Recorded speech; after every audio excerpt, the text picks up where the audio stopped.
Coming up on the SBS on the Money podcast, superannuation slides, the ASX nears correction territory, and gold loses some of its shine. All of that and more next.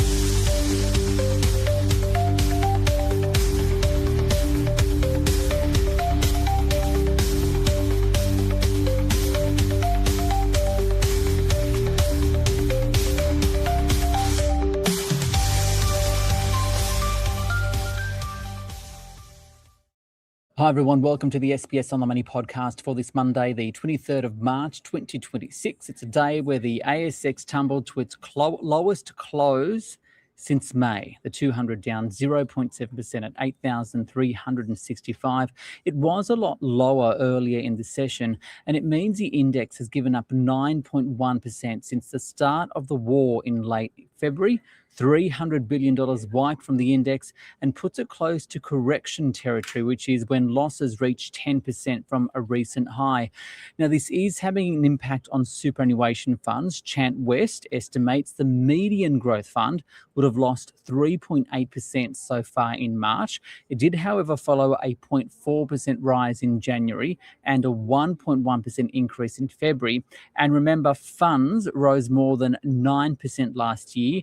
The average since the introduction of compulsory super in 1992 is around 8%.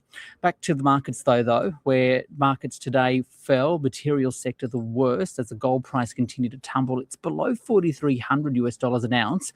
Earlier this year, it was around $5,400. Property and tech stocks also fell, although utilities and energy found some buyers. So for his take on the market action and for a closer look at the future of gold, I spoke with Daniel Martin. He is a senior investment analyst at Alvia Asset Partners. Daniel, so it seems like market sentiment has shifted quite dramatically. How would you describe the mood of investors at the moment and what's really driving it?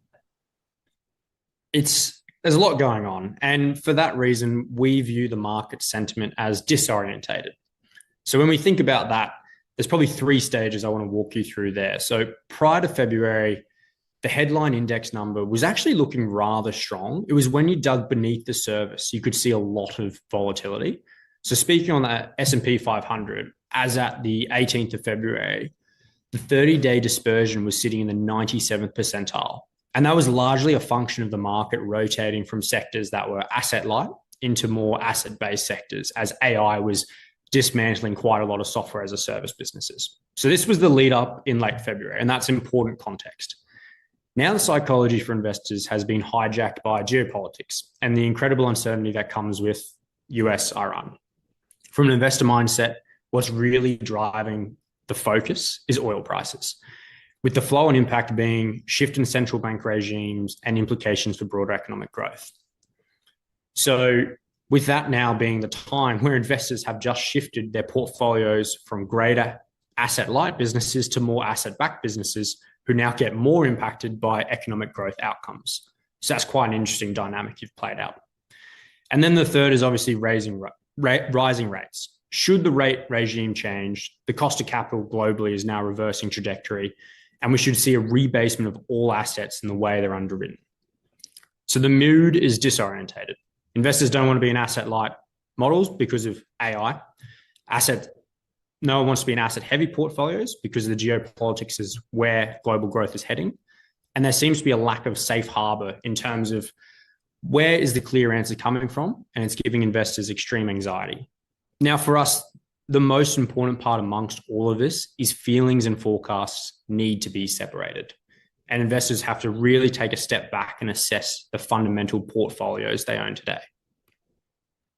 The ASX 200 is approaching correction territory. So as we're speaking, it's down around about 9% from its recent record, right? How significant is this? And that correction term, is that just psychological or is there something really in it? It's definitely more of a psychological term to us than it is there being something in it. From an investor perspective and how investors were positioned coming into this, I think it's really important to assess what constitutes the ASX market. So if you're a passive buyer and you're buying an ETF today, you're taking a large view on large sectors as financials, materials, consumer discretionary. And the broader market mood is being reflective here locally. investors aren't sure where to go, and there's a lack of safe harbor to invest in. Now, for us, it's times like this where you need to look and reposition the portfolio and understand I can own things that don't require absolute clarity on the economic outcome, and they can give me confidence in the underlying earnings profile. So from here, for us, it's really important to not be in broad-based industry sector exposures.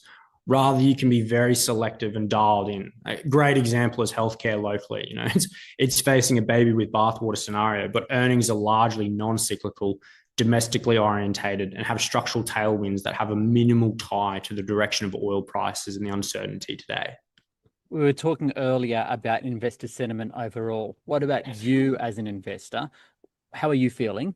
When was the last time you saw market volatility like this, especially in that oil market and the implications for investors? Putting investment markets aside just for a second, obviously the tensions can make it quite concerning. The headlines obviously can make it as an individual a very concerning moment, but putting the investment hat back on, this is simply the price of admission for long-term investing. Volatility is the cost of long-term investing. I mean, volatility has been present beneath the headline index. I would say now that front news is catching up to what volatility is flowing through the market, and we're seeing that on the index level. It's more broadly spoken about. My own personal interaction with the market, the last time I saw this level of volatility would have been COVID, which was very much in a sell first, ask questions later dynamic. Hindsight proving that environment was probably one of the best environments to be deeply selective and identify which businesses there is structural impairments and which businesses are getting caught up in investor sentiment. And this has acted as a strong base for true long-term investors to generate alpha. Speaking on the oil dynamic, that we haven't seen sustained oil prices over $100 since 2013, 14. It's really hard to think about the longer term trajectory, understanding energy is now a driver of inflation and then subsequently the rate trajectory. But coming back to the first part of your question, being concerned and being paralyzed are two different things. There is certainly value for investors who are willing to stay disciplined and selective and can separate short-term volatility with longer-term value. And based off my history and track record with Alvia, that's what we're going to, falling back to the playbook of assessing, identifying sentiment, and then selective. You mentioned rates briefly there, this rising interest rate environment. How do you explain the Australian dollar moves, especially against the US, given it's around about 70, just below 70 at one point today, despite the market now betting the potential of 4 interest rate rises here in Australia by the end of the year? I'll be honest, currency isn't the core aspect of what we do, but I'll give you our view as to how it works. And you are certainly right to think about it on an interest rate differential. Directionally, the Australian dollar should be absolutely rallying with the expectation of 4 hikes. But that dynamic has largely changed. And there's a few factors driving this. So market uncertainty occurs. Now you see the greenback, being the US dollar, in absolute terms has appreciated 4%. So that works against the headwind of the 4 rate hikes coming here. There was a weakness in the Chinese import data that was released in March that I think was largely not covered by the market. And this gives a little bit of concern to the longer term pricing dynamic of our currency. The Australian dollar is tied to the strength of the Chinese economy. So that's probably something that we think has been overlooked amongst all the news that has been percolating around. And taking it back to probably before the most recent Federal Reserve meeting, there was a divergence in central bank movement. So the US was cutting and Australia was hiking. Now, the new uncertainty and what's occurred since late February, the Fed has come out and they've gone, we aren't necessarily hiking, but we aren't cutting as was expected. We could very well sit here for a longer portion of time than expected. So that again works against the Australian US dollar currency. And then the last point to us that makes it really interesting is that the split vote around the table, it wasn't a consensus view to have a rate hike. Maybe there could be forecasting of 4 rate hikes, but a 5-4 split vote, it definitely wasn't consensus. And the certainty of those 4 hikes has to be priced in, and that is compressing the currency value. And then put it all together, there's the deeper concern that we may be hiking into an economic slowdown. If global growth softens, the demand for the Australian commodity tapers, and the AUD faces a bit of a headwind from that sense. It has to act as a shock absorber for the economy. It has to cushion the blow, and we're not sure if 4 rate hikes are enough to offset the cushion requirement that's needed from the currency. You're listening to my interview with Daniel Martin, a senior investment analyst at Alvia Asset Partners. On a day where the Australian share market fell 0.7%. I guess a high Australian dollar can also make gold more attractive since gold is priced in US dollars. But gold had its biggest weekly loss since 1983 last week. It follows that massive run up. I think it's still up something like 45% over the year anyway. But what now? It's a great question. And gold is always one of those interesting ones. So, just laying some context to help out. So gold at its core is a store of value and a hedge against anticipated uncertainty. And that latter point's important. So it's a hedge against anticipated uncertainty. So it's purchased ahead of uncertainty. It's when uncertainty arrives, it acts almost like an ATM for investors where they will withdraw from the gold position. Now, you might go, well, that then just sounds like it's correlated with equity markets. The important factor there is the time frame. Assessing the time frame and the reversion back to momentum, you'll see that gold typically reprices more positively faster than equity markets do. And the worst week in 43 years is largely attributable to central banks are no longer having to purchase at the same rate or the same tonnage they were purchasing over the last 3 years. That was an overstep in purchasing requirements to get them up to the levels they were targeting. Now, they're not necessarily a seller, but in terms of their presence in the market, it stepped away. And as you pointed out, the success of gold in recent times, you're more likely to have seen shorter-term investors who don't have the same structural undertones as central banks coming and purchasing gold. So you introduce this dynamic of more price-sensitive and momentum-driven investors at the fringes who are more likely to dictate the price towards the back end. And then geopolitical action. So generating inflation potentially severe enough to constrain central banks from easing causes a shift on gold, especially when that central bank easing dynamic is the Fed, where the US dollar is more likely to appreciate. So investors then shift back towards the US dollar away from gold. But again, as I mentioned earlier, it's more of a short-term dynamic, and you can see gold over the medium term rebase to being the number one. Now, where to from now? We think the structural bull base case remains, where you could make an argument there's a possibility of the de-dollarization agenda is even more exacerbated now than perhaps what it was prior to the end of February. But we're going to place the shorter term noise in 3 buckets. And this is a function of because we don't know directionally what occurs. So the blockade breaks, the oil price retreats, the rate cutting cycle now turns back on towards the back end of the year, potentially next year, and gold reverts. Blockade continues. The gold trajectory continues to see pressure from USD strengthening and purchasing, but then over the medium term, you probably see a shift back towards gold asserting dominance. Worst case, oil price remains structurally above $100. You see a sort of 2013, 2014 taper tantrum cycle play out, which arguably isn't a great outcome for equity markets and gold markets alike. So that's really our view on gold from here.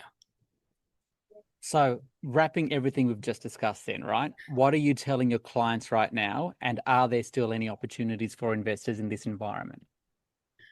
I'm conscious I've sounded incredibly bearish during this whole conversation. It's for us, every market cycle faces a series of events that feel capable of derailing the market. It becomes more and more visual. It dominates more and more headlines. And with that, there's more and more uncertainty. As I said, the price of long-term investing, you have to accept volatility, you have to accept uncertainty. Historically, the most rational long-term investment decisions are made when uncertainty is at the greatest. For us, what we do and what we tell our clients is we're currently reassessing the portfolio. Is the fundamental businesses we own today, are they driven through a narrative sentiment, or are they a fundamental shift in the way they operate? If it's the latter and we're being impacted by potential short-term oil price hikes, then we've probably allowed our portfolio construction to let us down. If it's the former, it's about creating opportunities, deploying capital, trying to increase the risk-adjusted return of the portfolio. And Specifically, we think healthcare remains very interesting in Australia. As mentioned, you don't have the cyclical element of earnings profile. You have the same structural tones to do with population growth, aging, all of that works in your favor. Oil price being over $100 doesn't necessarily impact the way these businesses operate. But altogether, wrapping it up, we think that selectivity will continue to is more likely going to be rewarded in this market. Panicking will not be. It has to be a very selective approach. You can't just broadly deploy into this market because you're not quite sure where the structural implications will be versus what is sentiment driven. And it's continuing to assess the adjusted risk returns and eliminating the broader noise from a portfolio level. That is Daniel Martin, Senior Investment Analyst with Alvia Asset Partners, and he wraps up the podcast for this Monday. Give it a rating and review if you enjoy it on Apple Podcasts or Spotify or wherever you stream the podcast from. Click subscribe, and there's more tomorrow. This SBS on the Money podcast is provided for informational purposes only and should not be understood as constituting advice or a recommendation. It is not personal advice and it does not consider your personal circumstances or objectives. You should contact a licensed professional before making any financial decisions.